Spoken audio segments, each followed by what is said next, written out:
Hello and welcome to another Pauper video. I'm Kalikaiz. Today we are discussing the decks of the week. We're going to be looking at the Pauper metagame on Magic Online through the League trophies and discuss what are some of the hot techs that people are using to fight the current metagame, which is definitely in flux. Before we get into it, make sure that you like, subscribe, all that good stuff. Check out patreon.com/Kalikaiz if you want if you want sideboard guides, and if you want early access to videos, you can find that in the YouTube page in the membership section of the channel. It's pretty cheap. Hopefully that people have been enjoying getting early access to videos. So let's go ahead and dive into what's going on in the Magic Online metagame. Right now, the top two decks are still Madness Burn and Mono Red, but this week it flip-flopped. So Mono Red on top with Madness Burn second place. Elves still up there at the top with a ton of trophies, and nothing really too outlying. There are a lot of different builds of Mono Red. So there's like the Pinger build, there's the Go Wide with Rally, there's also kind of a sick build that I'm going to focus on a little bit later. Sort of a mishmash of Mono Red and Madness Burn, which is really cool. And then when we have Jund Wildfire taking it the fourth place, and then High Tide actually in fifth place. So rising, I think, in terms of the trophies. Then Affinity, not, performing too much. A lot of stuff going down the line. And Petitioners as a one of is pretty sweet. We have, let's see, as far as one of decks goes, we have 13 singleton trophies. So a lot of things can sneak in there. The metagame doesn't seem to be like completely solidified. But I guess when the top two decks are Mono Red and Madness Burn, as long as you have a good life gain type strategy, you could be performing pretty well on the Magic Online metagame. We don't have access to replay data for the challenges, so we don't have the challenge information. So let's check out some of what people are doing to fight the metagame. I want to go through some of the lists that have been slightly modified, and then work our way up in spiciness level. The last things on the that we're going to talk about are going to be more spicy, of course. So the first thing I want to look at was Jund Wildfire. Not the spiciest deck. No one would argue that Jund Wildfire is not spicy whatsoever. But they are putting 3 duress in the main deck with 3 Galvanic Blasts. That's a bit of a change. 3 cast downs, not playing any snuff outs in the main deck. They're also playing a Crypt Incursion, which is interesting. That might be something to fight against Spy. Although I know Walker735 was playing that before. It's good versus graveyard decks, but also provides a life gain. And then they have Nile Spellbomb. Some 4 of Weather the Storm in the sideboard. So the 3 duress and 3 pyroblast really says to me that they're focusing on trying to beat the metagame, also including heavily skewed towards High Tide. The next deck, Dredge by Marzaboy. Now this one is actually really sweet. It looks like just black-green Dredge, but there's a lot going on. They're playing Holdout Settlement, which is tap an untapped creature you control to add 1 mana of any color. So in the main deck, they've got Ephemerate to blink their creatures. So you could Ephemerate your Lotless Giant and deal double damage, or deal more damage. You can also Ephemerate your ETB creatures, all of your millers, to get extra value. They have Momentary Blink, which is a sideboard card. I mean, a main deck card that has flashback. So if you mill it over, you can still blink a creature. Only 2 Knot of the Bones in the main deck is interesting. And then they also are playing Deep Analysis, which I thought was cool. Just more value. I guess I'm not really sure why that's necessary. They're on 4 Lotless Giant and 4 Dread Return, so they seem to be going super turbo combo. And in the sideboard, 4 Mesmeric Fiend definitely shows that they're fighting spell-based combo decks. Some Moments Piece is interesting. The 4 of Ancient Grudge for relic stuff. 2 Ephemerate, so they really want to lean into the Flicker post-board, and then 2 Knot of the Bone to fight Mono Red. Here we have a Poison Storm by Skipchino. So this looks very similar as well, but because now there's no Brood Scale in the format, they've moved some of the snaps. They had 4 snaps in their 75, so 2 in the main, 2 in the sideboard, and now they've completely cut them for 8 counter spells, making this very good versus the High Tide deck. 4 Moments Piece and 3 Breath Weapon. Breath Weapon I was playing in the main deck in Poison Storm previously because of Kuldotha Burn, but now there's not as many go wide decks, and this person chose to play 2 Prologue to Phyresis and 4 Infectious Inquiry, making the deck actually win slightly faster. I wanted to talk about these Tron variations, which are kind of cool. So Ragnarok 1997 is playing this specific version. This is a green-based list with no card draw, just card selection. So they're playing 4 Retriever, 2 Kinsmith, which means you have a lot of copies of your Retriever effects, 4 Altar, and 4 Golem Foundry. So a lot of copies of your combo pieces. 4 Star and 4 Prism, and then 4 Stirrings, 4 Rumble. Tons of card selection. The idea here is you're not going to worry about trying to force through your opponent. You're just going to, from a card advantage perspective, you're just going to try to put the combo on the table as soon as possible. This specific setup is going to very much increase your ability to get Tron online because of the Stirrings and the crop rotation, but it might falter a little bit versus a counterspell deck. You're going to be looking to have extra copies of your combo pieces in order to force through them. Now, this version of Tron is looking to play more of a grindy game. They have 0 copies of Foundry Inspector and 0 copies of Golem Foundry, so they have no way to make infinite mana. They have just the Ashnod's Altar and 4 Retrievers. Oh no, wait, here's 2 Foundry Inspectors, my bad. They later on in another league played no Foundry Inspectors. So this list is playing 8 draw spells. They've got 4 and 4. Bajuka Bog Maiden is the main deck. I talked to them. They're specifically trying to have a hedge versus some of the graveyard-based decks, and it opens up a sideboard slot. You can see they're playing 0 copies of Nile Spellbomb. They have 4 Red Blast for the Tide matchup. They also have Crow Clan Shaman Toxin and 4 of Weather the Storm. A cooler deck that we have seen before, but Orboletto had made 2 trophies this week playing their Black-Red Affinity. And I'm still calling it Affinity because it looks like basically it's Affinity, and they are playing Refurbished Familiar. It could just be Black-Red Burn, different variation where they're looking to ping out your opponent with Reckless Fireweaver and Pact Altair, skewing the mana curve towards the Fireweaver. They also have 4 Blast, and then 2 Toxin, 3 Shaman to wipe. Lots of card draw. Vampire's Kiss is really good with the Fireweaver and the Pactol. That's something that I'm looking to try out at some point. Deck is really cool. So here's 2 variations of the Spy deck. People are super hyped on Spy.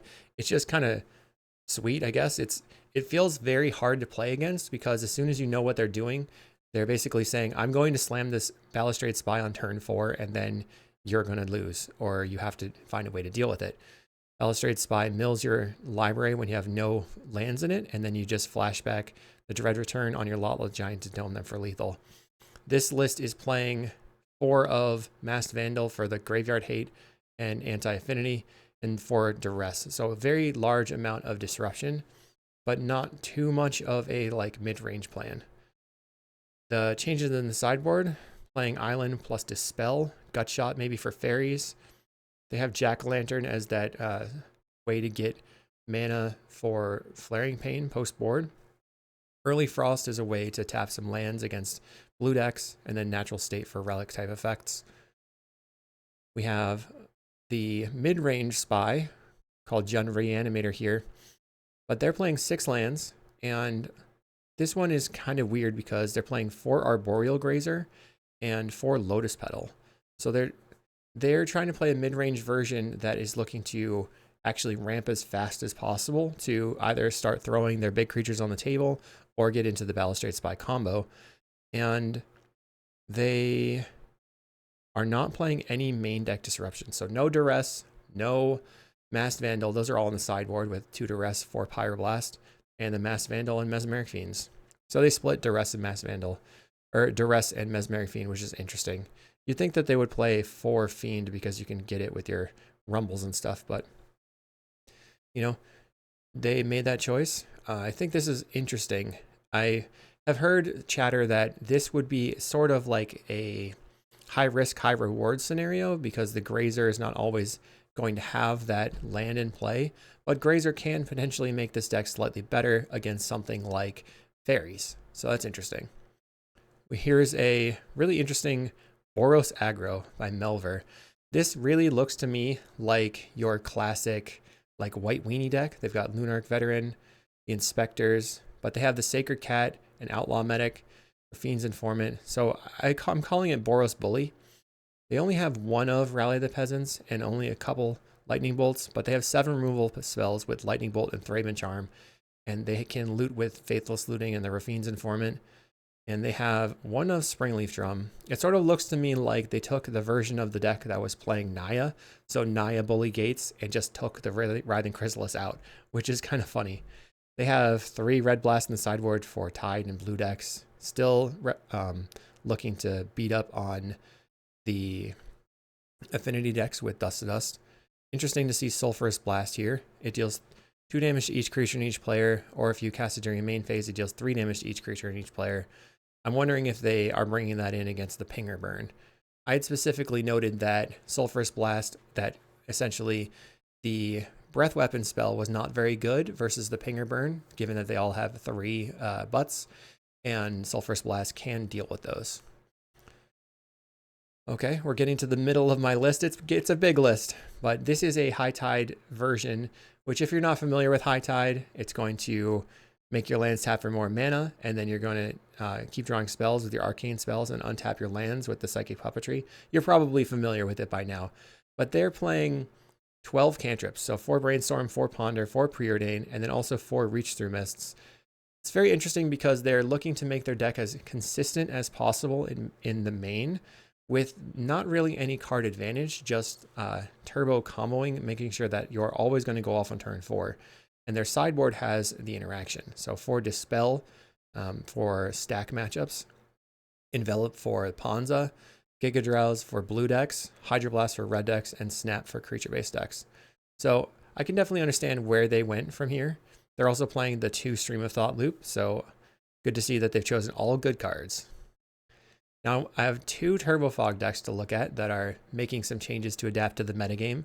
Turbo Fog by Wizard Hat. This is blue-green, looking to play almost entirely at instant speed. So they have 2 Brainstorm, 2 Opt as their cantrips. They have Counterspell, Deduce is a cantrip, Echoing Truth, Moment's Peace. They have the Fog effects. They have the Weather Storm. Keep Watch is kind of cool. Draw a card for each attacking creature.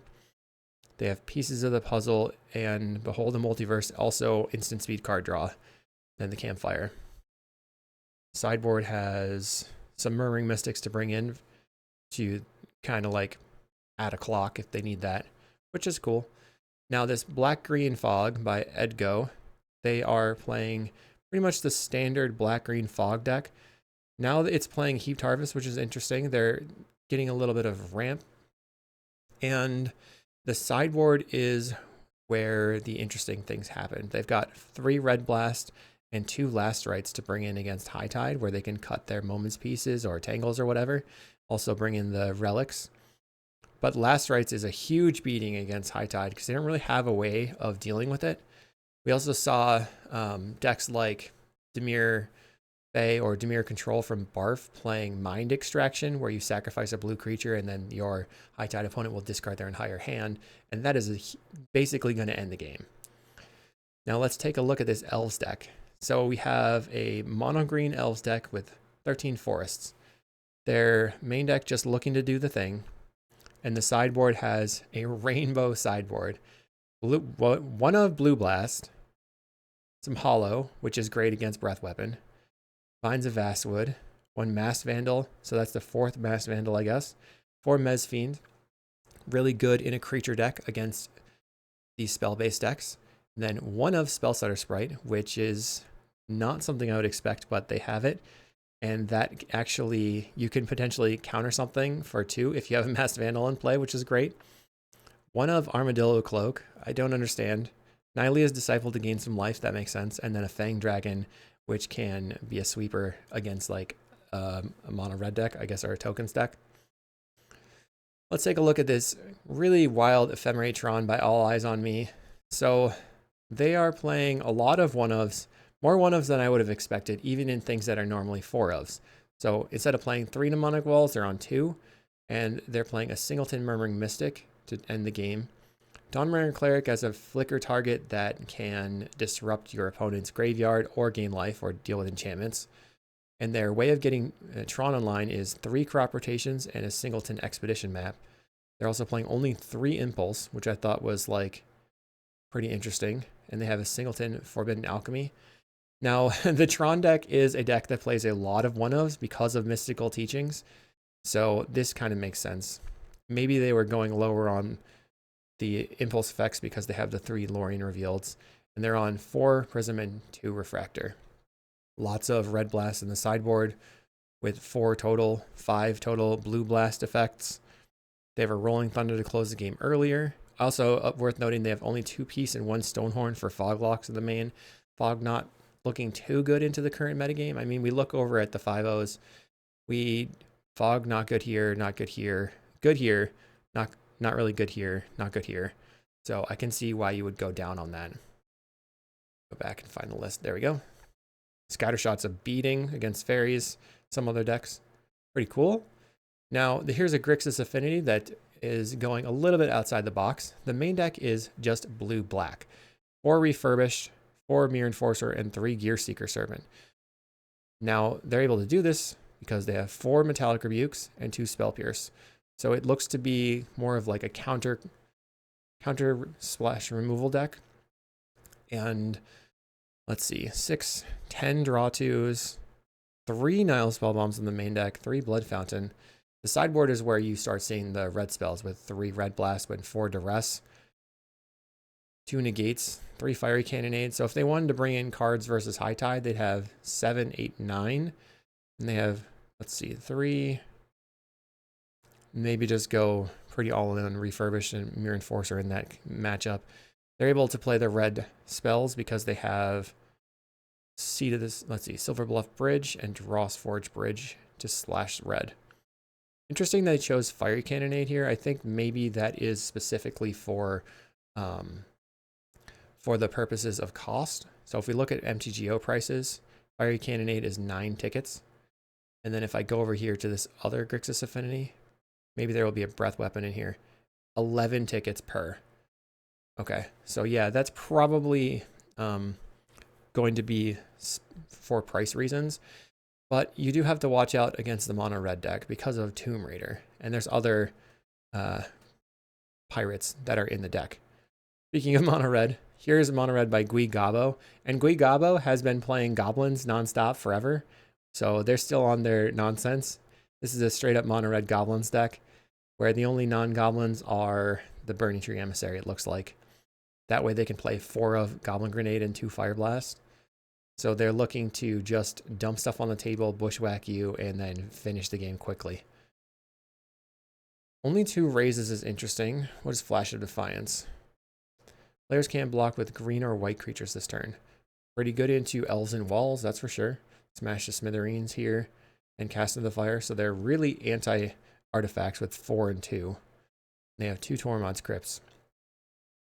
Over the next deck is another burn. Now this one is really cool. It looks like what's going on? It's just burn. And then you look at it, you're like, Sneaky Snacker, is this Madness Burn? You look at the land mana base, it's just mountains. A singleton snow-covered mountain. Why would you do that? I guess that matters. Maybe they didn't have 18 mountains of the one that they wanted, or maybe they had 1 snow-covered mountain they really wanted to put in the deck. But they're playing 3 Kessig and 2 Gutter Snipes. Gutter Snipe is crazy if it actually is on the table. And they have 2 Lava Darts. They're playing 4 Grab the Prize, 3 Highway Robbery. You've got Madness spells with Fiery Temper. And you can pitch your Faithless Lootings and stuff. I think it's cool because this version of the deck, and I think I focused on it before, it allows you to play the Fire Blast, which you're not able to play in decks that are playing Ren's Resolve. Because if it goes to the Exile Zone, you can't use it. Whereas if it goes into your hand, you can just use it to end the game at some point. Their sideboard looks like it's just normal 4 of stuff. What's Guerrilla Tactics? It says, deals 2 damage to target creature or player. If a spell or effect controlled by an opponent causes you to discard Guerrilla Tactics, reveal it, and it deals 4 damage to target creature or player. Oh man. So this is their anti-refurb. That's hilarious. Spell or effect by an opponent, yeah. So they can bring that in against Refurbished Familiar and really punish the opponent. That's cool. Now, this deck says Goblins, but it's not mono red burn. This is Goblin Combo, and I wanted to point out that they're playing 4 of Stormshriek Feral, which has Flush Out to discard a card if you do draw 2 cards. This gives them 4 dragons, which they can pump infinite mana in to win the game. So as they draw their deck, they're not playing, or they are playing makeshift munitions, but there's plenty of ways to win now with this deck. It's really cool. Silhawk Lifestaff's interesting. This is a way to gain life when you have it attached to a creature, so they can make infinite life potentially. So I guess this is more on the spicier end. We're going up. So next deck is Familiars by Raptor56. And we know how Raptor56 does. He likes to play off the beaten path. This is Rainbow Familiars, playing 4 Utopia Sprawl, 3 Fertile Ground. So you're going to put that on your forest and then play the Archaeomancer plus Snap combo. So instead of playing a High Tide deck, this is their old school way of getting that done, where once you get to enough mana, you can just go infinite. I love this deck. It's so cool, but it is not for the faint of heart. Not for those who don't want to click a ton. They've managed to find a newer build that puts Lorien Revealed in their deck. Going up, we have black. This is Packdoll Gardens. People were playing this in the last Pauper-geddon, but this is an iteration on that. Not playing any Colony Gardens. Playing 4 Shambling Ghast, 4 Refurb, 4 Packdoll. And then Virus Beetle is a bad refurb familiar, essentially. But they can use it as an Eviscer's Insight Fanatical Offering target. And they've chosen to play 2 Village Rites over some number of the Insights, maybe. Interesting that they're playing Toxin Analysis. I don't really know why that's in the main deck, but maybe they just wanted to put it in there so that they could use the Crypt Rats in the sideboard. They have 4 Duress and 3 Mezfiend. Their sideboard is super hard on hand hate, so because they've got, what, 7 in the main deck, plus an additional 7 in the sideboard. I would not want to face this deck as a High Tide deck. All right, getting up there. So Selkas here has given us another version of kind of the Gardens deck, but this one is actually like kind of a turbo scam deck, like black-green scam. They have Troll Exhume, Generous and Troll plus Exhume, and then they've also got Dark Ritual into Thorn of the Black Rose or Avenging Hunter. Plus just a bunch of removal spells, Duress, Cast Down, Extracted Confession, and they have Malevolent Rumble so that they can use the Exhume better. That's really sweet. 4 Duress in the main deck, 4 Divest in the sideboard, Weather the Storms, Drown in Sorrows, and then Nile Spellbomb for the graveyard decks. Very clean looking deck for sure. Also Snuff Out and Suffocating Fumes here. It's making even more even more removal spells. Only 14 lands with 4 Bojuka Bog because of the Exhumes. Wow. That's a wild deck. I want to try that one. Next we have Slivers. Slivers, people seem to appreciate on when I played it. This is another version of the list. Playing 4 Plated and 4 Sidewinder Sliver and 3 Benevolent Bodyguard. They have a little bit more card draw with Winding Way plus Lead the Stampede.